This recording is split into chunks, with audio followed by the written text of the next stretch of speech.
Na Veľký piatok sa v žilinskej hale Bôrik zišla po prvýkrát reprezentácia žien do 20 rokov. Tréneri Marián Hambálek a Daniel Lipár si na zraz zavolali potenciálne reprezentantky, ktoré budú nosiť najcennejší dres na domácom svetovom šampionáte. Ten sa uskutoční od 2. do 6. júla 2025 v Poprade. Vstupenky sú v predaji. Popis máte v linku, link máte v popise. Úvodný zraz bol skôr zoznamovacieho charakteru, ústrednou témou ešte neboli systémové veci. Tréneri si skôr odpozorovali všeobecnú pripravenosť adeptiek. Na záver už tradične dievčatá odohrali modelovaný zápas, tentokrát však nie s Pirátmi, ale s Martinčanmi. Stretnutie sa nieslo v priateľskej atmosfére, nevideli sme ani jeden nedovolený zákrok. Výsledok nie je dôležitý, trénerom zápas ukázal slabiny, na ktorých musia Slovenky popracovať. Poďme do mix zóny, kde sa o pocity podelili dve hráčky. Tak myslím si, že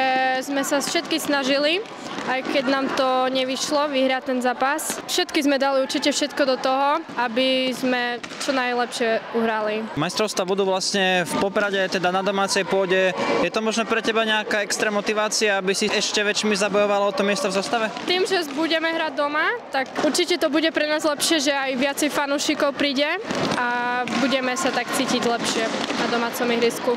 Vy ste teda, ako som už načrtal, teda odohrali zápas proti Martinu, ten z vašej strany nebol úspešný. Vy ste však mali aj tréning kvázi pred tým zápasom. Chcem sa opýtať práve na to, či sa možno cítila nejak nohy v tom zápase, že už tie sily možno dochádzali, alebo či to bolo úplne v pohode? Na začiatku to bolo také v pohode, ale už takú koncu sme určite všetky cítili, že bol ten tréning taký zabratejší na nohy. Za vami teda pomaly prvý reprezentačný zraz. Chcem sa opýtať na tvoje dojmy a pocity. Tak ja som veľmi prekvapená z dievčat, nakoľko sú tu nové dievčatá. Je tam vidno ten potenciál a myslím si, že ak urobíme dobrý kolektív, tak si myslím, že budeme dobre pripravené na majstrovstvá sveta. Zápas proti Martinu nie je úplne podarený z vašej strany. Napriek tomu sa možno opýtam, či už boli vidno nejaké pozitíva aspoň od tej druhej tretiny, lebo z tribúny sa zdalo, že od tej druhej tretiny už ten výkon bolo niečo lepší. Tak jasné, že začali sme robiť to, čo nám tréneri povedali, brať si vlastných hráčov a tam bolo vidno potom, keď sme dodržali, čo sa malo, tak to aj vyzeralo dobre. Majstrovstvá tento rok na domácej pôde, pre teba nejaká možno extra motivácia, aby si sa pokúsila byť v tej záverečnej zostave? No tak určite, je to domáci šampionát, takže rodina tam príde podporiť, takže jednoznačne sa tam chcem dostať a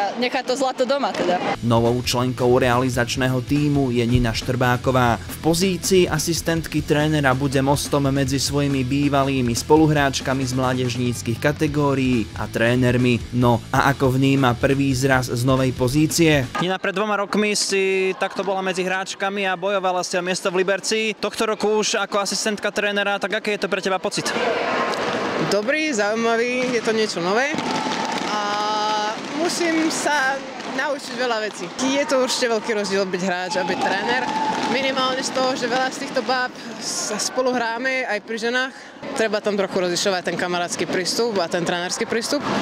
Ale myslím si, že každým tým zrazom sa to bude lepšiť. Aj baby mňa budú inakšie vnímať. Mám okolo seba 2 skúsených trénerov, ktorí ma určite naučia veľa vecí ohľadne hokejbalu.